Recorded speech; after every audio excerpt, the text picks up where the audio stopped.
Hello friends, તો આપણે શિયાળો શરૂ થઈ ગયો છે. થોડી થોડી ઠંડી પણ લાગી રહી છે. તો ચાલો, જો તમને શિયાળામાં હાથે મરચા લાગતા હોય તો આ રીતે તમે મરચા કટ કરી શકો છો. જો કાંટા ચમચીમાં મરચાને ફસાઈને તમે સરળતાથી એને કાપી શકો છો, જેથી તમારા હાથમાં જલન પણ નહીં થાય. અને આગળ જતા આપણે ગોળની પણ એક ટ્રીક જોઈશું, કારણ કે આપણે બહારથી જ્યારે ગોળ લાવીએ છીએ શિયાળામાં તે ગોળનો રવો જામી જાય છે, જેના કારણે આપણે તેને સહેલાઈથી કાપી શકતા નથી. તેથી પહેલા એક લોડી લઈને તેના પર સ્ટેન્ડ મૂકી દેવાનું છે અને તેના પર ગોળ મૂકી દેવાનો છે. અને પછી એની ઉપર કોઈ મોટું પાત્ર જેમ કે કુકરને ઊંધું વાળીને મૂકી દો, જેનાથી તમારો ગોળ થોડી વાર માટે ગરમ થશે.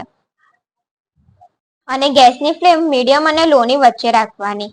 આ રીતે આપણે પહેલા એક બાજુ અને પછી બીજી બાજુ પણ ગરમ કરી લેવાની, જેના કારણે આપણે જ્યારે ગોળ કાપીશું તો સારી રીતે ગોળ કાપી શકાશે સરળતાથી. તો બંને બાજુથી ગોળ ગરમ થઈ ગયો છે અને હવે આપણે તેને હાથે અડકી શકીએ તેટલો જ ગરમ છે અને આપણે એને હાથેથી પકડીને કાપી શકીએ છીએ. જો કેટલું સહેલાઈથી આપણો ગોળ કપાઈ જાય છે.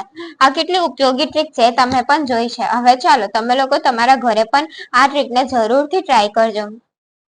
બિલકુલ એવી રીતે કપાય છે સહેલાઈથી કે જાણે આપણે શાક સમારતા હોય.